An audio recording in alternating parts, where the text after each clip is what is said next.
कहानी की शुरुआत में हम सेंटियागो में मौजूद एक जेल को देखते हैं जहां पर हजारों खतरनाक मुजरिम कैद हैं। ये सेंटियागो का सबसे सिक्योर तरीन जेल है क्योंकि आज तक इस जेल से कोई भी कैदी फरार नहीं हो सका और इसका रीजन है इस जेल का वार्डन बहुत ही स्ट्रिक्ट और बेरहम इंसान है जो जरा सी गलती करने पर कैदियों को बुरी तरह से पीटता है। और यही वजह है कि इस जेल के कैदी यहाँ से भागना तो दूर बल्कि एक छोटी सी गलती करने से पहले भी 100 बार सोचते हैं। लेकिन अब वार्डन का यह खौफ ज्यादा दिनों तक चलने वाला नहीं था क्योंकि अब इस जेल में एंट्री हो चुकी थी एक बहुत ही शातिर इंसान की जिसका नाम लियोन है। लियोन एक आर्किटेक्ट है जो किसी भी बिल्डिंग को देखकर उसे पता चल जाता है कि यह बिल्डिंग कितने साल पुरानी है और इस बिल्डिंग को किस तरह से डिजाइन किया गया है। लियोन जेल में एंटर होते ही उसके दिमाग में यहाँ से भागने की प्लानिंग शुरू हो जाती है। यहाँ हमें पता चलता है कि लियोन अकेला नहीं है बल्कि उसके साथ 4 साथी भी हैं जो यहाँ से भागना चाहते हैं। कुछ देर बाद जेल का एक ऑफिसर सभी कैदियों को लाइन से खड़ा करके जेल के रूल्स बताता है और कहता है कि अगर किसी ने भी रूल तोड़ने की कोशिश की तो उसे मार दिया जाएगा। इसके बाद सभी कैदियों को उनके ब्लॉक्स की तरफ लाइन से ले जाया जाता है। यहाँ लियोन दौड़ते हुए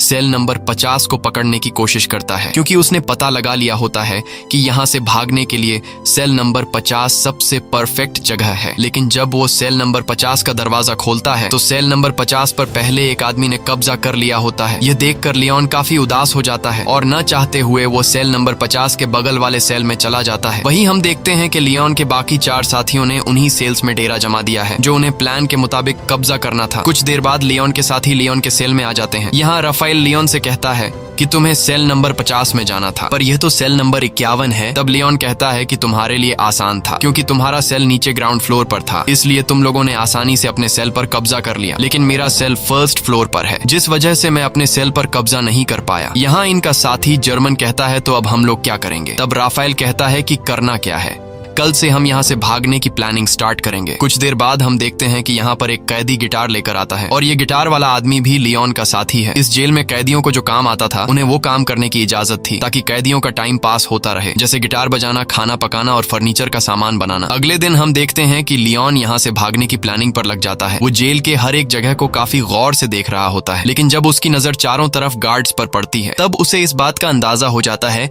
कि यहाँ से दीवार से कूदकर भागना काफी मुश्किल है। इसके बाद वह प्लान बी पर काम करते हुए पैदल चलकर कदमों से जेल की लंबाई का नाप लेने लगता है। जेल की लंबाई नापने के बाद वो सीधा अपने साथियों के पास पहुंचकर उनसे कहता है कि हमें कैसे भी करके यहाँ से भागना होगा। तब जर्मन ने कहा कि तुम पागल हो गए हो, यहाँ से भागना इम्पॉसिबल है क्योंकि चारों तरफ जेल की ऊंची दीवारें हैं जिससे हम कभी भी कूदकर भाग नहीं सकते और गार्ड्स भी चारों तरफ से हम पर नजर जमाए रखे हैं। अगर उन्हें जरा सा भी हम पर शक हुआ तो वो हमें मार डालेंगे। तब लियोन कहता है कि मैंने कदमों का इस्तेमाल करके जेल के बाहर जाने तक का रास्ता नाप लिया है। हम यहाँ से जेल के बाहर वाले रोड से सिर्फ 90 मीटर की दूरी पर खड़े हैं, इसलिए हमें दीवार से कूदकर यहाँ से नहीं भागना है बल्कि हम यहाँ जमीन के नीचे एक सुरंग बनाएंगे जो यहाँ से बाहर तक जाएगी। इस जेल के बाहर जंगल है और अगर हम एक बार यहाँ से निकल गए तो जेल के बाहर जंगल में गार्ड्स हमें ढूंढ नहीं पाएंगे और बड़ी आसानी से हम यहाँ से फरार हो जाएंगे। लेकिन यहाँ इनके दिमाग में सबसे बड़ा सवाल यह होता है कि इतनी लंबी सुरंग जब यह लोग बनाएंगे तो उस सुरंग से बाहर निकलने वाली मिट्टी यह लोग कहाँ गिराएंगे? यह सवाल इन तीनों को परेशान कर रही थी और लियोन सोच में पड़ जाता है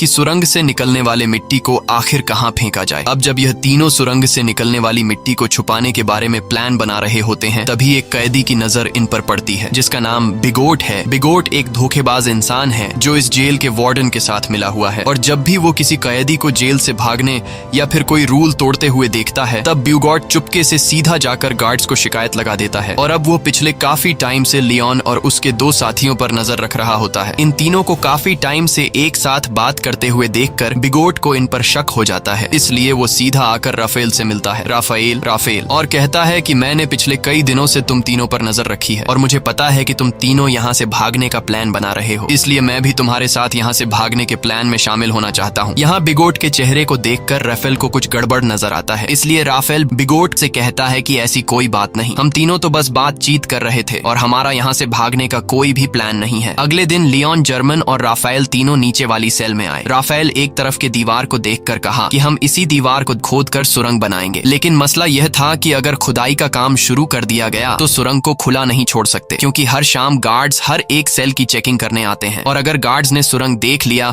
तो हम सब पकड़े जाएंगे। तब लियोन कहता है कि हम इस दीवार के एक हिस्से को तोड़कर सेम उसी तरह का एक फेक ब्लॉक बनाएंगे ताकि शाम को जब भी गार्ड सेल की चेकिंग करने आए तब हम उस फेक ब्लॉक को दीवार में लगाकर सुरंग को छुपा देंगे और गार्ड्स के पकड़े जाने से बच जाएंगे। अब यह सब तो ठीक था, लेकिन सबसे बड़ा सवाल यह था कि सुरंग में से निकलने वाली मिट्टी का ये लोग क्या करेंगे। तब लियोन अपने गिटार वाले दोस्त को सेल में बुलाता है और वो अपने गिटार में से एक बड़ा स्क्रू ड्राइवर निकालकर लियोन को देता है, जिसके बाद लियोन ऊपर छत में एक चौकोर सुरंग करने लगता है जिससे बाहर काफी शोर हो रहा था। अब शोर से बचने के लिए गिटार वाला आदमी गाना गाकर गिटार बजाने लगता है जिससे किसी को भी सेल के अंदर का शोर सुनाई नहीं देता। और कुछ देर की मेहनत के बाद लियोन छत में सुरंग करने में कामयाब हो जाता है। अब यहाँ लियोन जब उस होल से अपना सर बाहर निकाल कर देखता है तो उसे छत पर एक बड़ा खाली जगह दिखाई देता है, जिसे देखकर लियोन काफी खुश हो जाता है क्योंकि यहाँ पर 80 टन से भी ज्यादा मिट्टी आसानी से रखी जा सकती थी। अब शाम होने वाली थी और जल्द ही गार्ड्स आकर सेल की चेकिंग शुरू करने वाले थे, इसलिए राफेल डर जाता है और कहता है कि हमें जल्दी ही इस होल को बंद करना होगा। तब लियोन ने कहा कि जल्दी से मुझे अंडे ला कर दो। यह सुनकर राफेल गुस्सा हो जाता है और कहता है कि तुम्हें इस वक्त मजाक सूझ रहा है। तब लियोन कहता है कि तुम जल्दी से अंडे ला कर दो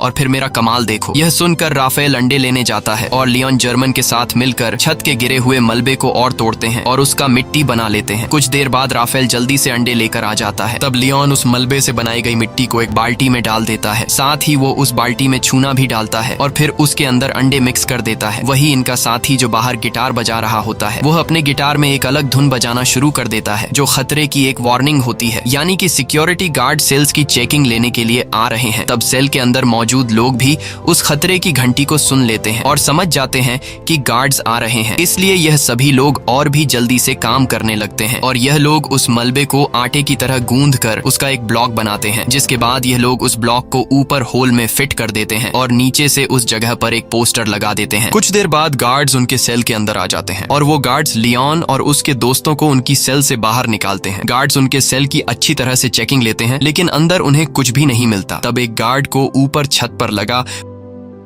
वही पोस्टर दिखाई देता है, लेकिन जैसे ही गार्ड उस पोस्टर को उतारने वाला होता है तभी उसे बाहर से उसका ऑफिसर उसे बुला लेता है, जिसे सुनकर वह गार्ड उस पोस्टर को बिना निकाले ही चला जाता है और इस तरह से इन सब की जान बच जाती है। अब यहाँ इन लोगों को इस जेल में 34 दिन हो चुके थे और उन्हें जल्द ही इस जेल से निकलना था, इसलिए लियोन और जर्मन ऊपर छत पर चढ़कर लकड़ी का खोखला बॉक्स बनाते हैं और उस लकड़ी के बॉक्स में ये लोग सफेद सीमेंट भरकर छत पर रख देते हैं। कुछ दिन बाद उनका ब्लॉक तैयार हो जाता है। अब भारी थी सुरंग बनाने की, जिसके बाद ये लोग खुदाई के काम पर शुरू हो जाते हैं। ये लोग दीवार का सबसे नीचे का हिस्सा पहले से बने हुए उस ब्लॉक के अनुसार काटने लगते हैं, लेकिन खुदाई करते वक्त काफी शोर हो रहा था जिसकी आवाज कुछ गार्ड सुन लेते हैं और गार्ड उनके सेल की तरफ बढ़ने लगते हैं। पर गार्ड के पहुंचने से पहले ही उनके गिटार वाला साथी आकर उन्हें बता देता है कि कुछ गार्ड सेल की तरफ आ रहे हैं। ये सुनकर सभी लोग काफी डर जाते हैं क्योंकि उन्होंने दीवार का जो हिस्सा काटा था वह हिस्सा उनके बनाए हुए ब्लॉक से छोटा था, जिसमें वह ब्लॉक फिट नहीं हो सकता था। अब जब उन्हें कोई दूसरा रास्ता नजर नहीं आता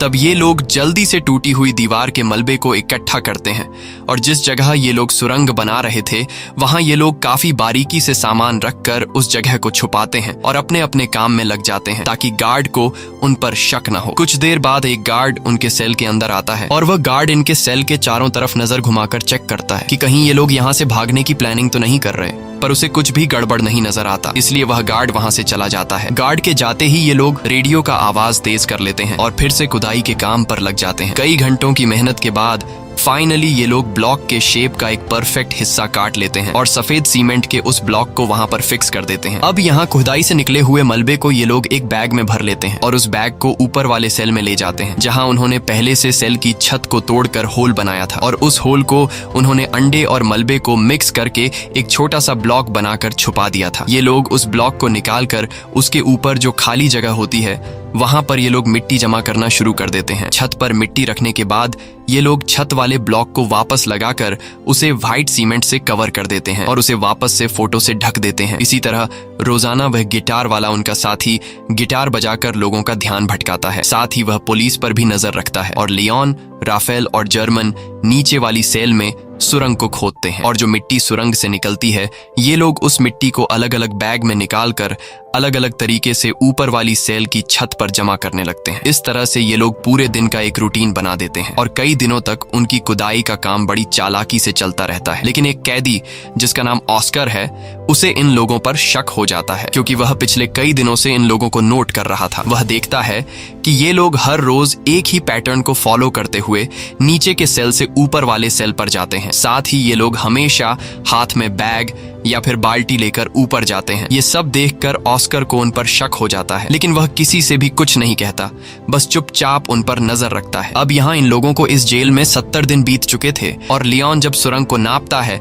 तो उससे पता चलता है कि 70 दिनों में हमने सिर्फ 5 मीटर सुरंग बनाई है। ये देखकर लियोन काफी मायूस हो जाता है और लियोन समझ जाता है कि हम 5 लोग इस सुरंग को इस तरह से कभी भी कंप्लीट नहीं कर पाएंगे। इसलिए वो अपने साथियों से कहता है कि हमें इस सुरंग को कंप्लीट करने के लिए और आदमियों की जरूरत पड़ेगी और अगर हम 5 लोग इसी रफ्तार से मिट्टी निकालते गए तो इस सुरंग को कंप्लीट करने में हमें 5 साल लग जाएंगे। इसलिए हमें सुरंग को और तेजी से खोदना होगा। वही उनका साथी जर्मन जब बैग में मिट्टी भरकर ऊपर ले जा रहा था तभी एक पुलिस वाला उसे रोक लेता है और जर्मन से पूछता है कि इस बैग में क्या है। तब जर्मन कहता है कि कुछ खास नहीं, बस मेरी जरूरत का कुछ सामान है। ये सुनकर वह पुलिस वाला जर्मन से कहता है कि अच्छा ठीक है, चलो अब बैग खोल कर दिखाओ। ये सुनकर जर्मन घबरा जाता है और जर्मन को लगता है कि आज हम सभी पकड़े जाएंगे। लेकिन जब जर्मन अपना बैग खोलता है तो उसमें कुछ सामान रखा गया था। दरअसल जर्मन ने पहले से बैग में मिट्टी नीचे छुपाई होती है और सामान ऊपर रख दिया होता है, लेकिन गार्ड को जर्मन पर शक होता है। इसलिए वह गार्ड जर्मन से कहता है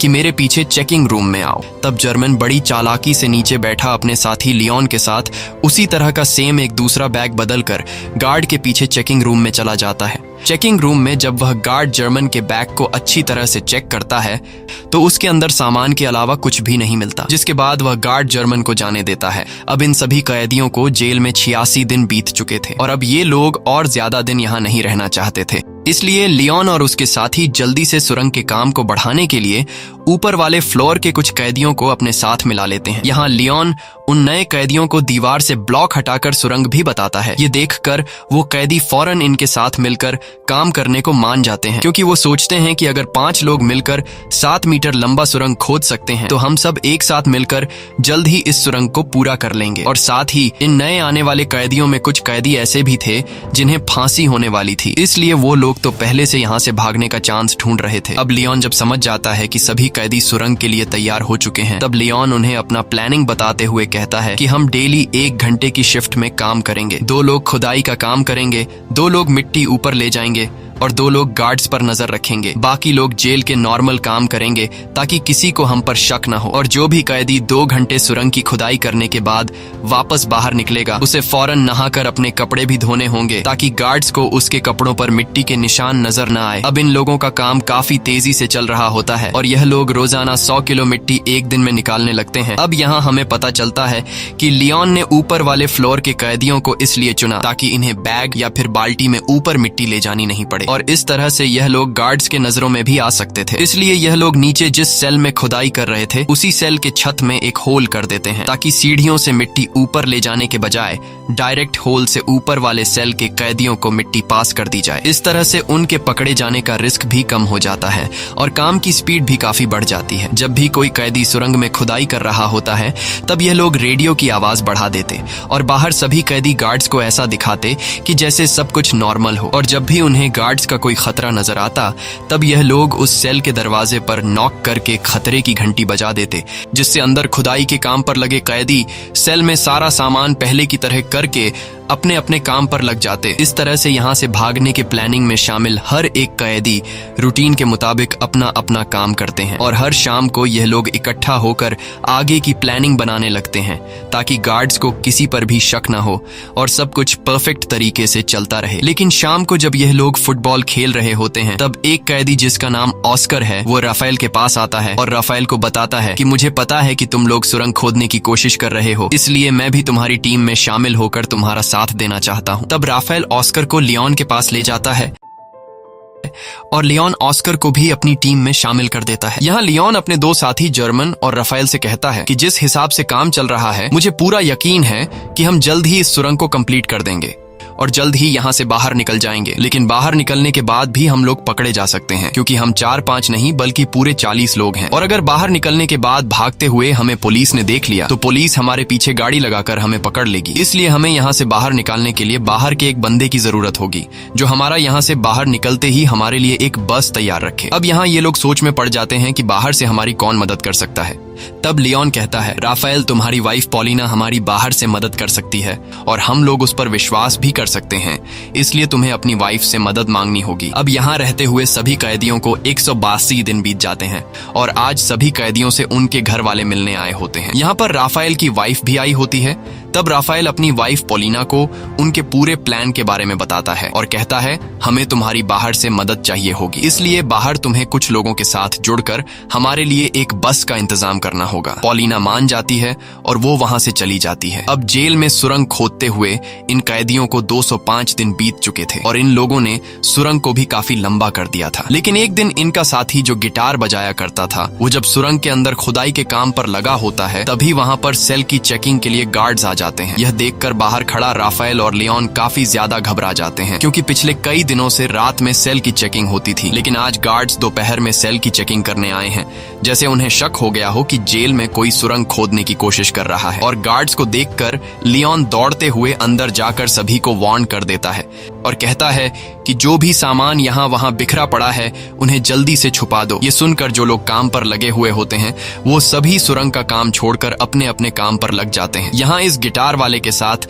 जो दूसरा साथी सुरंग में गया होता है वो भी बाहर आने लगता है, लेकिन गिटार वाला अंदर फंस जाता है, क्योंकि वो सुरंग के बिल्कुल एंड में काम कर रहा था। लेकिन जैसे तैसे करके वो भी बाहर निकलने की कोशिश करता है, पर वो जान चुका था कि मेरे निकलने से पहले गार्ड सुरंग तक पहुंच चुके होंगे। अब यहाँ सभी लोग डरे होते हैं और उन्हें लगता है कि आज हम सभी पकड़े जाएंगे। लेकिन यहाँ राफेल समझदारी से काम लेते हुए सभी कैदियों को इकट्ठा करके गार्ड्स के सामने आकर खड़ा हो जाता है और गार्ड्स को आगे बढ़ने से रोक देता है। ये देखकर पुलिस ऑफिसर को गुस्सा आ जाता है और पुलिस कैदियों पर हमला कर देती है। यहाँ कैदी भी पुलिस का मुकाबला करते हैं और पुलिस को रोकने की कोशिश करते हैं ताकि इनका साथी जो सुरंग में फंसा हुआ है वह बाहर आ सके। वहीं हम देखते हैं कि इनका वह गिटार वाला साथी अब सुरंग से बाहर आ चुका है। वह जल्दी से उस सीमेंट के ब्लॉक को सुरंग में फिट कर देता है और जब वह सेल का दरवाजा खोलकर देखता है तो बाहर कोई भी नहीं होता। दरअसल गार्ड्स पर हमला करने के जुर्म में सभी कैदियों के कपड़े निकालकर बाहर धूप में खड़ा कर दिया गया होता है। कुछ देर बाद वहां पर जेल का वार्डन आता है। वार्डन कहता है कि इन सभी को बिना कपड़ों के सूरज के ढलने तक यहीं पर खड़ा रखो और एक दिन के लिए इनका खाना बंद कर दो। दूसरी तरफ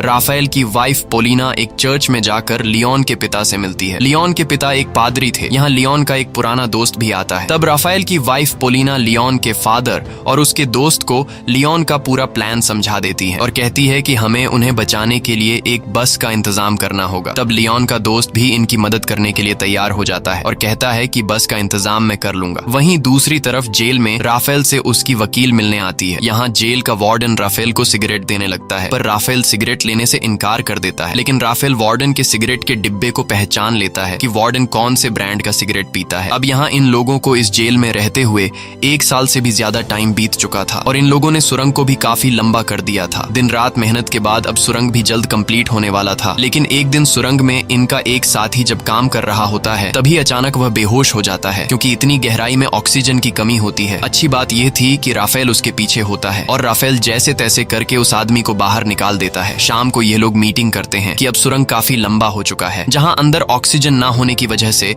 सांस लेने में तकलीफ होती है, इसलिए हमें कुछ करना होगा। यहाँ पर एक आदमी होता है जो जेल में काम करता है। उसके पास एक मशीन होती है जिससे ये लोग पंखा लगाकर सुरंग के एंड तक ऑक्सीजन पहुंचा सकते हैं। राफेल उस आदमी से कहता है कि अगर तुम हमें ये मोटर दोगे तो हम तुम्हें अपने साथ शामिल कर लेंगे। वह कैदी मान जाता है और फिर ये लोग उस मोटर में एक पंखा लगाकर प्लास्टिक के पाइप के जरिए सुरंग के एंड तक ऑक्सीजन पहुंचाने में कामयाब हो जाते हैं और अब सुरंग के एंड में काम करने वाले लोगों को सांस लेने में तकलीफ नहीं होती। इस तरह से इनका काम फिर से जारी हो जाता है। लेकिन अब जेल के वार्डन को कैदियों पर शक होने लगता है, इसलिए जेल का वार्डन अपने पास एक कैदी को बुलाता है जिसका नाम बिगोट है। वार्डन बिगोट को सिगरेट का पैकेट देता है और उससे कहता है कि मुझे जेल में कुछ न कुछ गड़बड़ नजर आ रहा है, इसलिए तुम्हें कैदियों पर नजर रखनी होगी कि वो क्या करने की कोशिश कर रहे हैं। और बीगोट मान जाता है। दरअसल बीगोट को अभी तक पता नहीं होता कि जेल में कैदी सुरंग खोदने की कोशिश कर रहे हैं। अब यहाँ इन लोगों को सुरंग खोदते हुए इस जेल में 514 दिन बीत जाते हैं और उन्होंने अब जेल के बाहर तक सुरंग खोद दी होती है। अब जहां तक उन्होंने सुरंग खोदी होती है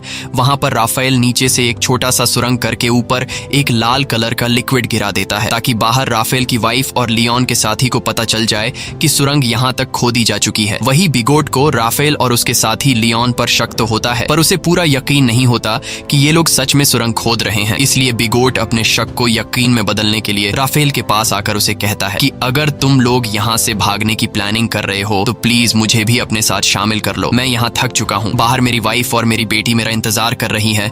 ये सुनकर राफेल को बिगोट पर तरस आ जाता है, इसलिए राफेल बिगोट को सुरंग के बारे में बताने ही वाला होता है कि तभी राफेल बिगोट के हाथ में सिगरेट का पैकेट देख लेता है। और यह वही पैकेट होता है जो कुछ दिन पहले राफेल ने वार्डन के पास देखा था। इसलिए राफेल समझ जाता है कि बिगोट वार्डन के साथ मिला हुआ है। ये सब समझते ही राफेल बिगोट को कुछ भी नहीं बताता।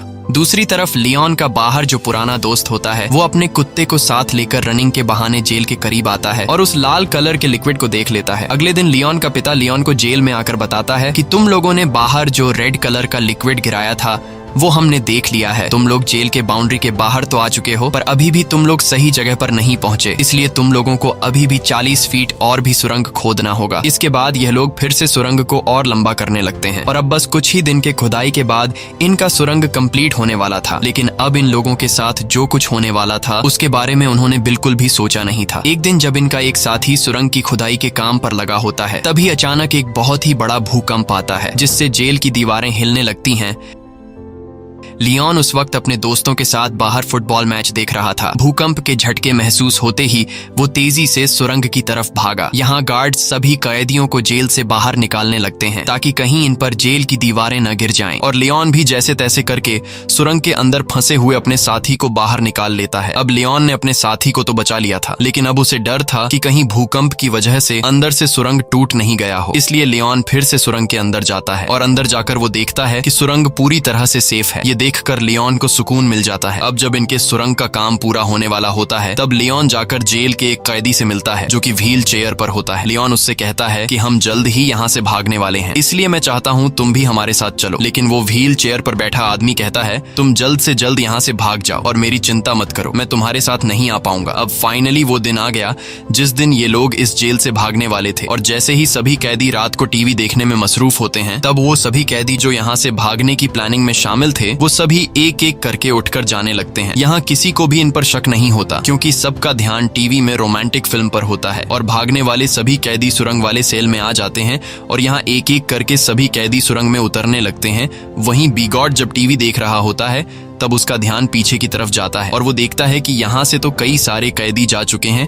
ये देखकर उसे शक हो जाता है और वो सीधा राफेल के सेल की तरफ बढ़ने लगता है। लेकिन बीच रास्ते में व्हील चेयर वाला आदमी बिगोट को रोक लेता है, पर बिगोट इस आदमी को धक्का देकर गिरा देता है, जिसके बाद वो सीधा राफेल के सेल में आ जाता है जहाँ उसे सुरंग दिखाई देता है। साथ ही वहाँ पर ऑस्कर भी खड़ा होता है और ऑस्कर यहाँ से निकलने वाला आखिरी कैदी होता है। लेकिन अब जब बिगोट को सारी सच्चाई का पता चल गया होता है तब वो पुलिस को बुलाने के लिए जाता है, लेकिन ऑस्कर उसे पकड़ लेता है। इस दौरान इन दोनों के बीच फाइट छिड़ जाती है और बिगोट ऑस्कर को स्क्रू ड्राइवर से बाजू पर मारकर बुरी तरह से घायल कर देता है। लेकिन ऑस्कर बुरी तरह से घायल होने के बावजूद भी बिगोट को जाने नहीं देता और बिगोट को मार मार कर बेहोश कर देता है। अब ऑस्कर भी सुरंग में जाने की कोशिश करता है, पर उसका बाजू बुरी तरह से घायल होने की वजह से वो सुरंग में नहीं जा पाता। दूसरी तरफ सभी कैदी सुरंग के अंदर धीरे धीरे आगे बढ़ रहे होते हैं और बढ़ते बढ़ते ये लोग सुरंग के एंड तक पहुंच जाते हैं, जहां बाहर से लियोन का पुराना दोस्त सुरंग का ऊपर से हिस्सा खोल देता है और वह एक एक करके सभी कैदियों को हाथ से पकड़कर बाहर निकालता है। बाहर निकलने के बाद सभी कैदी जल्दी से अपने कपड़े बदल लेते हैं और तभी उन्हें सामने के ब्रिज पर एक बस आते हुए दिखाई देती है, जिसे देखकर ये सभी लोग उस बस की तरफ दौड़ने लगते हैं और सभी बस में बैठ जाते हैं। लेकिन ऑस्कर अभी तक नहीं आया होता, इसलिए सभी कैदी उसका इंतजार कर रहे होते हैं। यहाँ जर्मन कहता है कि मुझे लग रहा है कि कहीं ऑस्कर किसी मुसीबत में है, इसलिए मैं ऑस्कर की मदद के लिए जा रहा हूँ, जिसके बाद वह ऑस्कर को लेने जाता है। दूसरी तरफ जेल में मूवी खत्म हो गई थी और सभी कैदी अपने अपने सेल में जाने लगते हैं। तब यहाँ वह व्हील चेयर वाला कैदी सभी को आकर बता देता है कि राफेल के सेल में एक सुरंग है जहां से तुम लोग भाग सकते हो। ये सुनकर सभी कैदी उस तरफ भागने लगते हैं, जिसे देखकर गार्ड्स को भी इन पर शक हो जाता है और वह गार्ड्स वहां पर और भी गार्ड्स को बुला लेते हैं। कुछ देर बाद पूरे जेल में सायरन बजने लगता है, जिसकी आवाज बाहर बस में बैठे कैदी सुन लेते हैं और सभी कैदी समझ जाते हैं कि अब हमारा यहाँ पर ज्यादा देर रुकना ठीक नहीं, इसलिए अब हमें यहाँ से निकलना होगा। और तभी वहां पर जर्मन भी आ जाता है। वह सभी को बताता है कि मैं सुरंग के पास गया, लेकिन वहां पर मुझे ऑस्कर नहीं मिला, जिसके बाद बस वहां से जाने लगती है। वहीं हम जेल में ऑस्कर को देखते हैं, जो घायल होने की वजह से जेल से भाग नहीं पाया। अब यहाँ कैदियों के भागने की खबर जेल के वार्डन को दी जाती है। कैदियों के भागने की खबर सुनकर वह काफी गुस्सा हो जाता है। दूसरी तरफ सभी कैदी बस में थे, जहाँ पर पोलिना सभी कैदियों को उनका पर्स दे देती है, जिसमें कुछ पैसे और उनके फेक आईडी थे, और सभी कैदी अलग अलग होकर अपने अपने रास्ते निकल जाते हैं। और इस तरह से सभी कैदी जिन्होंने पिछले कई महीनों से दिन रात मेहनत की थी, वह सभी जेल से आजाद हो जाते हैं। दोस्तों, यह इतिहास की सबसे बड़ी जेल ब्रेक घटना थी, जहां एक ही बार में पूरे 50 लोग जेल से फरार हो गए थे, लेकिन इनका एक साथी ऑस्कर भागने में नाकाम हो गया था। इसी के साथ सच्ची कहानी पर बनाई गई ये फिल्म खत्म हो जाती है। अगर आपको ये वीडियो अच्छी लगी हो तो हमारे चैनल को सब्सक्राइब और वीडियो को लाइक जरूर कीजिएगा।